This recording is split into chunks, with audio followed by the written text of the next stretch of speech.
नमस्कार, मैं हूं आपके साथ निशु शर्मा और आप देख रहे हैं हमारा खास बुलेटिन हमारा उत्तराखंड। चलिए शुरुआत करेंगे। जिले के बड़कोट यमुनोत्री मार्ग पर स्थित सिलाई बैंड क्षेत्र में बादल फटने की घटना ने भारी तबाही मचा दी है। घटना में एक निर्माणाधीन होटल की साइट पूरी तरह क्षतिग्रस्त हो गई है, जहां काम कर रहे 8 से 9 मजदूरों के लापता होने की सूचना भी प्राप्त हुई है। उत्तरकाशी के जिलाधिकारी प्रशांत आर्य ने जानकारी दी है कि यमुनोत्री राष्ट्रीय राजमार्ग भी इससे प्रभावित हुआ है, जिससे मार्ग पर यातायात बाधित है।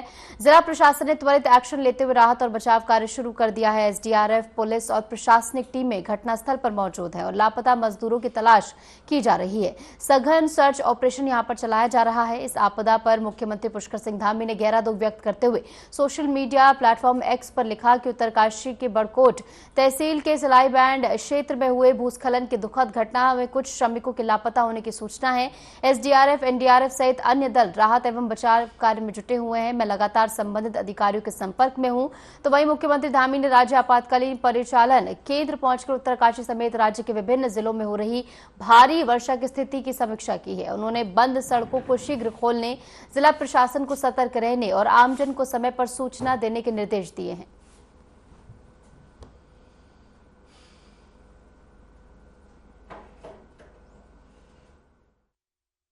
पालीघाट से लगभग 4 किलोमीटर आगे यमुनोत्री हाईवे है।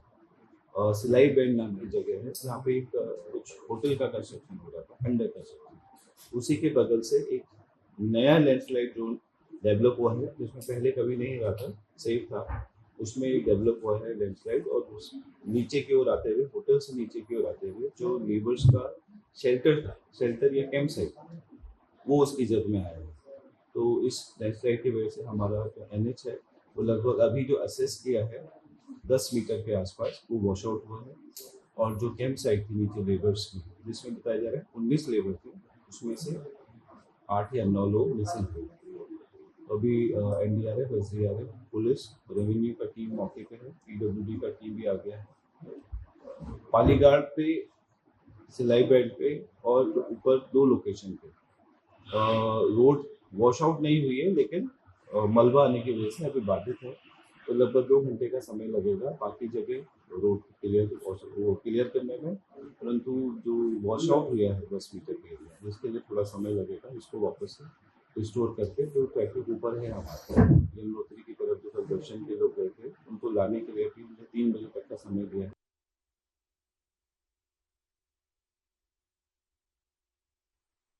हमारे संवाददाता आशीष डोभाल जुड़ गए हैं ज्यादा जानकारी के साथ। आशीष, क्या कुछ अपडेट है फिलहाल के हालातों को लेकर? 9 मजदूरों के लापता होने की सूचना पहले प्राप्त हुई थी, क्या कोई मजदूर अब तक खोज लिया गया है? क्या इस बारे में कोई सूचना सामने आई है अब तक?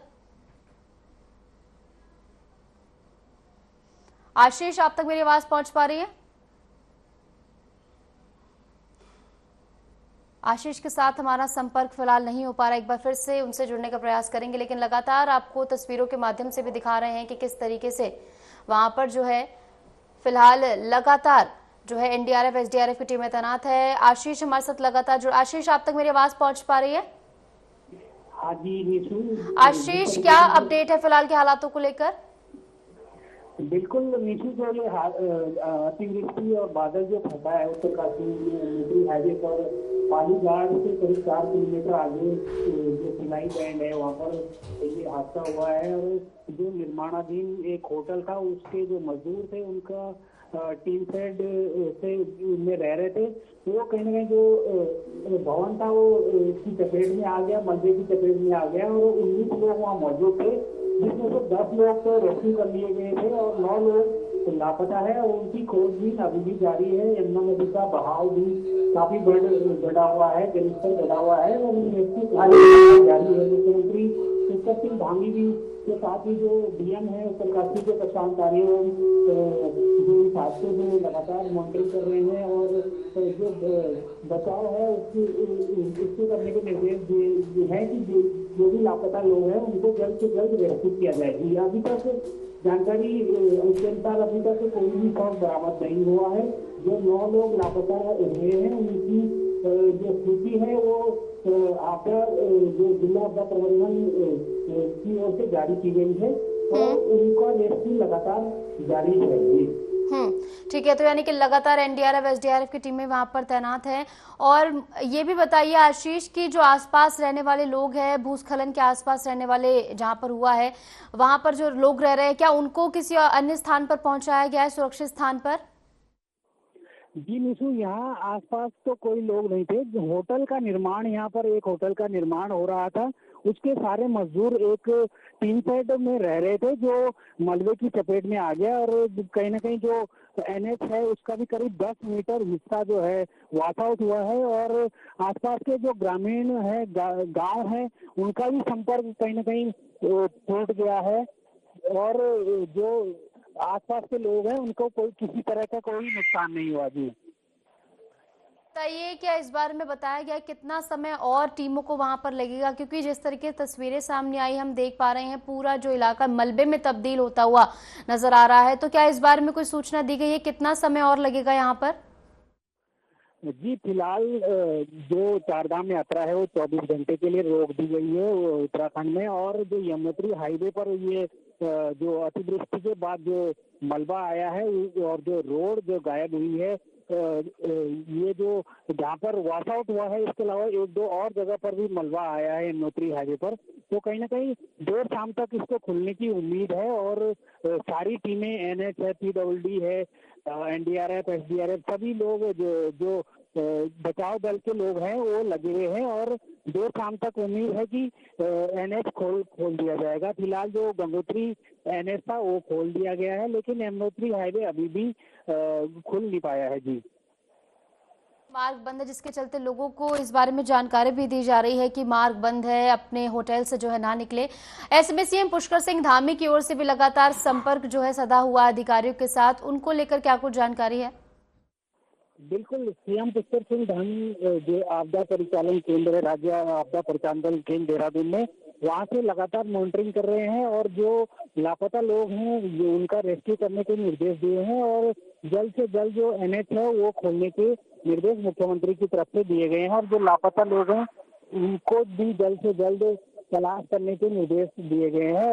एसडीएम बड़कोट, तहसीलदार बड़कोट मौके पर हैं और बचाव और रेस्क्यू कार्य जारी है। डीएम उत्तरकाशी लगातार मॉनिटरिंग कर रहे हैं, प्रशांत आर्य।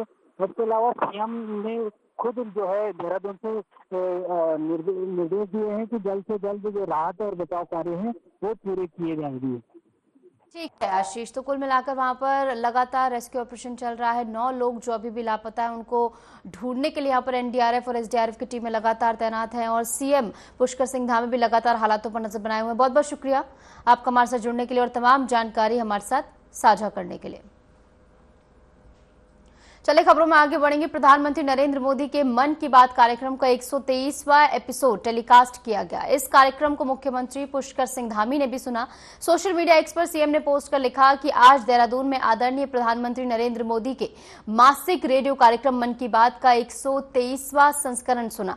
कार्यक्रम में आदरणीय प्रधानमंत्री जी ने अंतर्राष्ट्रीय योग दिवस की सफलता, देश विदेश में बने कीर्तिमानों और आपातकाल के दौरान लोकतंत्र की हत्या जैसे काले अध्याय पर अपने विचार साझा किए।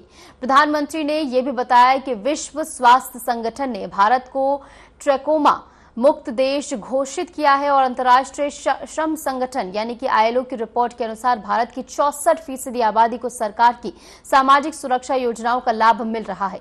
ये वास्तव में भारत में मोदी सरकार द्वारा सामाजिक न्याय और समावेशी विकास की दिशा में उठाए गए ठोस कदमों का प्रमाण है।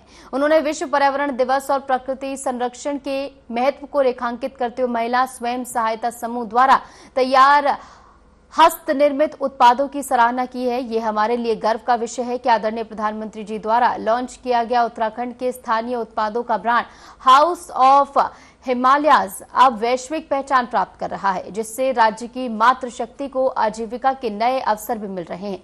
मन की बात कार्यक्रम का 123वां एपिसोड जो है वो लॉन्च हुआ, जहां पर सीएम धामी ने भी एक कार्यक्रम सुना है और सीएम धामी ने इसको लेकर एक्स पर पोस्ट किया और क्या कुछ कहा वो हमने आपको बताया।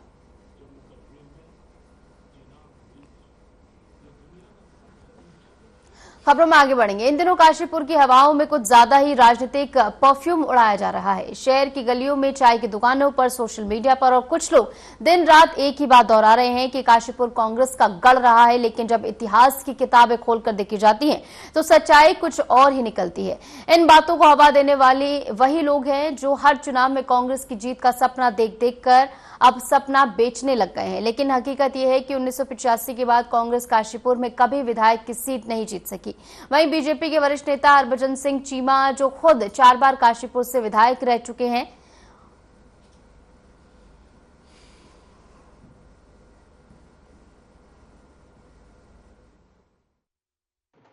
कांग्रेस का गढ़ कभी भी नहीं बना। 1991 में जब इलेक्शन हुआ उसमें राजीव अग्रवाल बीजेपी की टिकट से जीते। 2.5 साल के बाद 1993 में जब हुआ तब भी राजीव अग्रवाल बीजेपी की टिकट से जीते। 2002 से लेके आज की तारीख तक लगातार भारतीय जनता पार्टी काशीपुर में विजयी रही। काशीपुर को इस समय बीजेपी का गढ़ तो कहा जा सकता है। उस चीज का गढ़ कहां से बन जाएगा जिसकी जड़ें सूख गई। कांग्रेस तो दिल्ली से सूख गई, जड़ों से सूख गई। अब गड़बड़ कुछ नहीं, आने वाले समय में भी अभी 10-15 साल कम से कम बोल रहा हूं मैं, बीजेपी कहीं नहीं जाने वाली। काशीपुर में बीजेपी कहीं वहीं कुछ नहीं है। 1980 से 1985 तक सत्येंद्र चंद्र जी गुड़िया विधायक रहे। 85 के बाद फिर एक चुनाव हुआ, उसमें नरेंद्र तिवारी जी विधायक रहे। अब 87 से और 2025 चल रहा है। आप लगा लीजिए कि कांग्रेस का विधायक कब रहा है यहाँ पर, या कितने मेयर रहे। अगर लोकल इलेक्शन की बात करते हैं ना हम तो इस चीज़ में, तो मुझे तो लगता नहीं। मैं तो खुद स्वतंत्र संग्राम सेनानी परिवार से रहा हूँ, आज की डेट में भारतीय जनता पार्टी में कार्य कर रहा हूँ। लेकिन मैंने तो आज तक देखा नहीं कि कांग्रेस कभी गड़ रही हो। इन लोगों की तो आपस की बेकार की मानसिकता, छोटी मानसिकता, ग्रोहबाजी करते हैं। इस चक्कर में इन्होंने कांग्रेस का नाश कर दिया। कुछ लोग पता नहीं कहते हैं गढ़ रहा या गढ़ है। मुझे तो समझ में आता नहीं कब गढ़ रहा और कब है। खेल मंत्री रेखा आर्य ने शनिवार को हरिद्वार में पहले यूथ अंडर 18 राष्ट्रीय कबड्डी चैंपियनशिप 2025 का उद्घाटन किया। बता दें कि इस प्रतियोगिता में बालक वर्ग में 27 और बालिका के वर्ग में 26 राज्य और केंद्र शासित प्रदेशों की टीम ने हिस्सा वो ले रही हैं। और हरिद्वार के प्रेम नगर आश्रम सभागार में प्रतियोगिता का उद्घाटन करते हुए खेल मंत्री रेखा आर्य ने कहा कि उत्तराखंड में हर सप्ताह 1 या 2 नेशनल स्तर की खेल प्रतियोगिता आयोजित हो रही हैं। उत्तराखंड बहुत तेजी से खेल भूमि बनने की दिशा में अग्रसर है। उन्होंने कहा कि भारत को विकसित देश बनाने के साथ साथ खेल जगत में सुपर पावर भी बनना जरूरी है। बता दें कि इस मौके पर हरियाणा में कैबिनेट मंत्री कृष्णलाल पंवार, जूना अखाड़ा के स्वामी भले गिरी महाराज, उत्तराखंड कबड्डी एसोसिएशन के अध्यक्ष महेश जोशी, महासचिव चेतन जोशी, भारतीय कबड्डी संघ के अध्यक्ष तेजस्वी गहलोत, महासचिव जितेंद्र कुमार, जिला खेल अधिकारी शिबाली गुरंग, बिहार कबड्डी संघ के अध्यक्ष कुमार विजय इस दौरान उपस्थित रहे। नैनीताल जनपद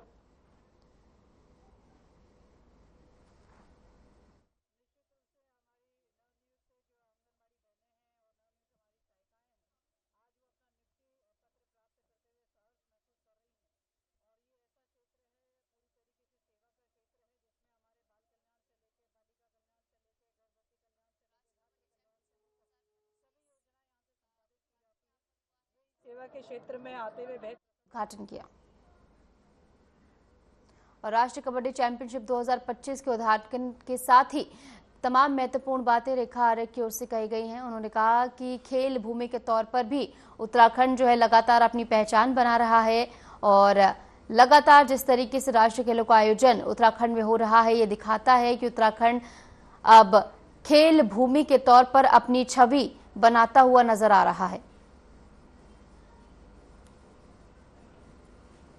वहीं खेल विश्वविद्यालय मानसखंड स्पोर्ट्स यूनिवर्सिटी में पहले साल 6 कोर्सों के साथ शुरुआत करने की तैयारी की जा रही है। आपको बता दें कि शनिवार को खेल निदेशालय में विभाग के अधिकारियों के साथ बैठक में खेल मंत्री रेखा आर्य ने यूनिवर्सिटी समेत अन्य योजनाओं की प्रगति की समीक्षा की है। इस बैठक में खेल मंत्री रेखा आर्य ने कहा कि देश के चुनिंदा 5 से 6 स्पोर्ट्स यूनिवर्सिटी के कोर्स और सिलेबस का अध्ययन कर बेस्ट करियर ओरिएंटेड कोर्स चुने जाएं।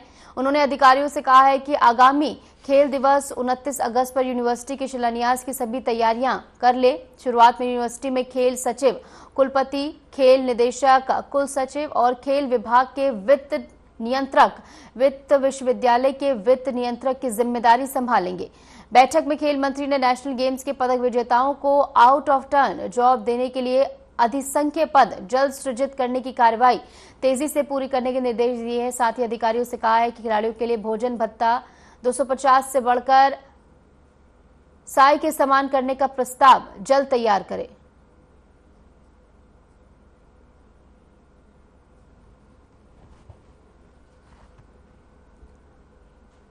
जिलाधिकारी सविन बंसल की अध्यक्षता में बुधवार को कलेक्ट्रेट सभागार में जिला दिव्यांग एवं पुनर्वास केंद्र की प्रबंधन समिति की बैठक हुई। इस बैठक में जनपद के दिव्यांगजनों की समस्याओं और कल्याणकारी योजनाओं पर विस्तृत चर्चा की गई। जिलाधिकारी ने दिव्यांगजनों को समाज की मुख्य धारा से जोड़ने के लिए विभागों को समन्वय के साथ कार्य करने के निर्देश दिए हैं।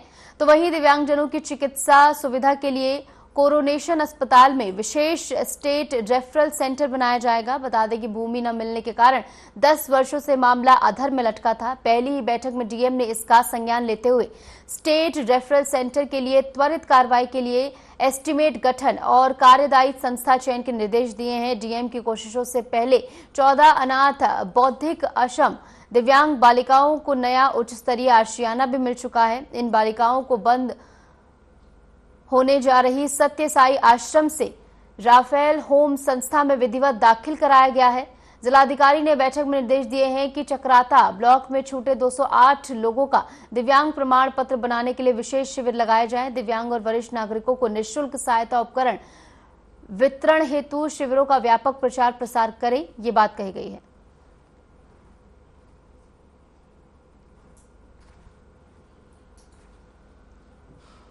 मुख्यमंत्री पुष्कर सिंह धामी के निर्देशों पर राज्य के मैदानी क्षेत्रों में बाढ़ का प्रभावी तरीके से सामना करने और जल भराव की स्थितियों से कारगर तरीके से निपटने के लिए 30 जून को प्रस्तावित मॉक ड्रिल की तैयारियों को शनिवार को अंतिम रूप दिया गया है। मॉक ड्रिल को लेकर जनपदों की तैयारियों की समीक्षा करने के लिए उत्तराखंड राज्य आपदा प्रबंधन प्राधिकरण स्थित राज्य आपातकालीन परिचालन केंद्र में टेबल टॉप एक्सरसाइज और आयोजित की गई।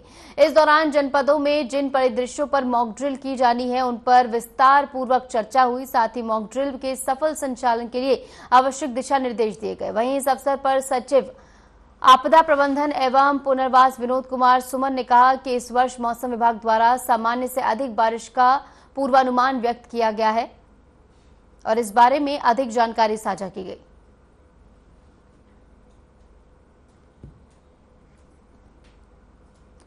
उत्तराखंड में लगातार हो रही मूसलाधार बारिश ने जनजीवन को पूरी तरह से अस्त व्यस्त कर दिया है। उत्तरकाशी के बड़कोट तहसील में बादल फटने से हालात और भी ज्यादा गंभीर हो गए हैं। राज्य के अधिकांश जिलों में नदी नालों का जलस्तर उफान पर है। ऐसे में तस्वीरें भी आप देखिए जिससे भारी भूस्खलन और पुलों के बहने की घटनाएं लगातार सामने आ रही हैं। चारधाम यात्रा को अगले 24 घंटे के लिए रोक दिया गया है। प्रशासन ने तीर्थयात्रियों और पर्यटकों से फिलहाल उत्तराखंड न आने की अपील भी की है। उत्तरकाशी के पालीगाड़ क्षेत्र जिसे सिलाई बैंड के पास बताया जाता है, वहां पर भारी मलबा आने से 9 मजदूर लापता बताए जा रहे हैं। मौके पर एसडीआरएफ, एनडीआरएफ और पुलिस की टीमें रेस्क्यू अभियान में जुटी हैं। इस बीच राज्य में पीसीएस परीक्षा भी आयोजित की जा रही है जो युवाओं के लिए किसी अग्नि परीक्षा से कम नहीं साबित हो रही। वहीं चमोली, रुद्रप्रयाग और बागेश्वर जिलों में मानसून की बारिश ने भारी तबाही मचाई है। कई जगह संपर्क मार्गों पर मलबा और बोल्डर गिरने से आवाजाही पूरी तरह बंद हो गई और ग्रामीण क्षेत्रों का संपर्क जो है वो टूट गया है। 4 तस्वीरें आप देखिए जिसके जरिए आप समझेंगे किस तरीके से नदियां और नाले जो है उफान पर है। ऐसे में पहाड़ी क्षेत्र होने के नाते यहां पर जो है मुश्किलें दोगुनी हो गई हैं। तो वहीं प्रदेश में मौसम विभाग ने तेज बारिश का रेड अलर्ट जारी कर दिया है। वहीं एसएसपी देहरादून द्वारा स्थिति को देखते हुए उनकी मॉनिटरिंग की जा रही है। साथ ही किसी भी आकस्मिक स्थिति से निपटने के लिए सभी अधिकारियों कर्मचारियों को अलर्ट मोड पर यहां पर रखा गया है। वहीं आज जनपद के 96 परीक्षा केंद्रों पर आयोजित होने वाली प्रतियोगी परीक्षा के लिए पुलिस द्वारा सुरक्षा के समुचित प्रबंध सुनिश्चित किए गए हैं। साथ ही बता दें कि भारी बरसात के कारण परीक्षा केंद्र तक पहुंचने में परीक्षार्थियों को किसी प्रकार की परेशानी न हो, इसके लिए पुलिस नियमित रूप से क्षेत्र में सक्रिय है। बता दें कि देर रात से लगातार हो रही भारी बरसात के कारण मालसी जो पुलिया के पास सड़क का किनारा बारिश के कारण धंस गया है, जिस पर सुरक्षा की दृष्टि से पुलिस द्वारा बैरियर लगाकर भारी वाहनों को रोका जा रहा है। मसूरी जाने वाले पर्यटकों से अनुरोध किया जा रहा है कि कृपया उक्त मार्ग का प्रयोग कम से कम करें, अन्य वैकल्पिक मार्गों का प्रयोग करें। साथ ही भारी बरसात के कारण किरशाली चौक के पास एक 4 मंजिला इमारत का साइड का पुश्ता जिसके गिरने की संभावना है। ऐसे में स्थानीय पुलिस के साथ एसडीआरएफ तथा फायर सर्विस की टीम को नियुक्त वहां पर किया गया है।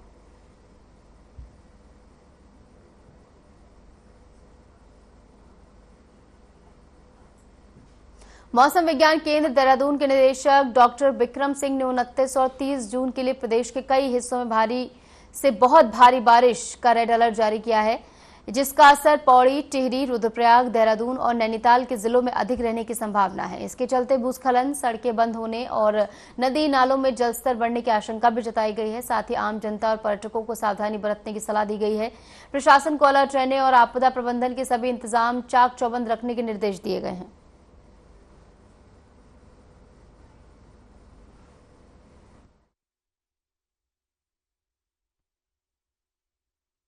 उत्तराखंड के लिए मौसम की बात करें तो आज 29 तारीख है जून की।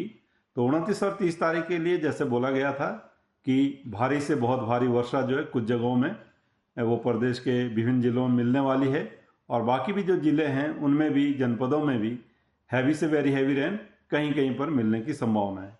तो जो हमने रेड वार्निंग के लिए खासकर रखे हैं डिस्ट्रिक्ट, उसमें उत्तरकाशी, रुद्रप्रयाग, देहरादून, टेहरी, पौड़ी, नैनीताल, चंपावत, उधम सिंह नगर और इसी तरह जो है हरिद्वार डिस्ट्रिक्ट को ये रखा गया है आज और कल के लिए।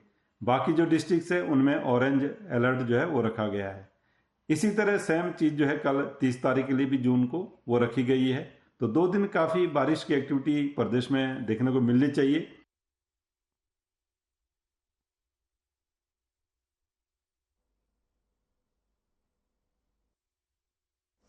खबर देहरादून से है, जहां भारी बारिश के कारण मकान गिर गए। बता दें कि भारी बारिश के कारण कारगी ग्रांट क्षेत्र में नदी किनारे बने 2 मकान गिर गए। घटना की जानकारी मिलते ही पुलिस और फायर सर्विस की टीमों द्वारा तत्काल मौके पर पहुंचकर राहत एवं बचाव कार्य चलाया गया। मौके पर सूचना मिलते ही एसएसपी देहरादून ने पहुंचकर स्थिति का जायजा लिया है और राहत कार्य में लगे पुलिस तथा फायर सर्विस के जवानों को आवश्यक दिशा निर्देश भी दिए हैं। वहीं सुरक्षा की दृष्टि से पुलिस ने आसपास के मकानों को खाली कराया है और लोगों को सुरक्षित स्थानों पर जाने के लिए अवगत कराया है।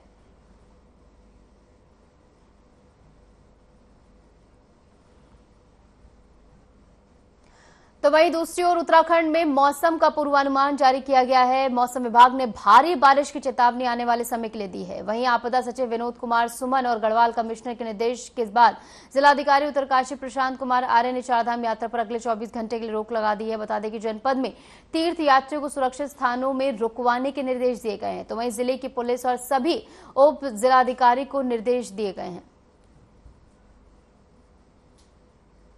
तो प्रदेश में भारी बारिश की चेतावनी जारी की गई। आपदा सचिव विनोद कुमार सुमन ने चारधाम यात्रा को अगले 24 घंटे के लिए रोक दिया गया है। ऐसे में पर्यटकों से कहा जा रहा है कि उत्तराखंड का रुख फिलहाल ना करें, क्योंकि बारिश होने के चलते यहां पर जो है भूस्खलन हुआ है। ऐसे में कई सारे मुख्य मार्ग जो है उससे प्रभावित हुए हैं।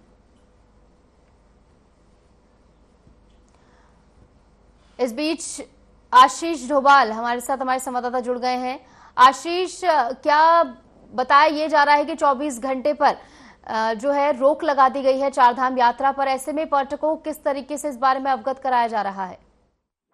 जी निखिल, उत्तराखंड में जो लगातार बारिश हो रही है और जगह जगह जो भूस्खलन और मार्ग बंद हो रहे हैं, उसको देखते हुए जो गढ़वाल आयुक्त हैं उन्होंने जो है निर्देश दिए हैं कि 24 घंटे के लिए जो चारधाम यात्रा है वो रोक दी जाए, क्योंकि मौसम विभाग ने भारी से भारी बारिश की चेतावनी दी है। उत्तराखंड के विभिन्न जो जनपद हैं जिनमें चारधाम यात्रा भी होती है, तो ऐसे में निर्देश दिए गए हैं गढ़वाल कमिश्नर विनय शंकर पांडे की तरफ से कि जो यात्री जहाँ है उसे वहीं पर सुरक्षित रखा जाए और सभी जो विभाग हैं उनको उनके व्यवस्था करने के निर्देश दिए गए हैं।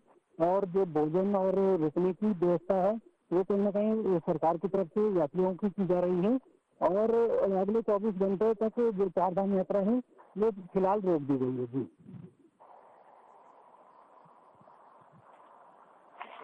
हेलो आशीष, आप तक मेरी आवाज पहुंच पा रही?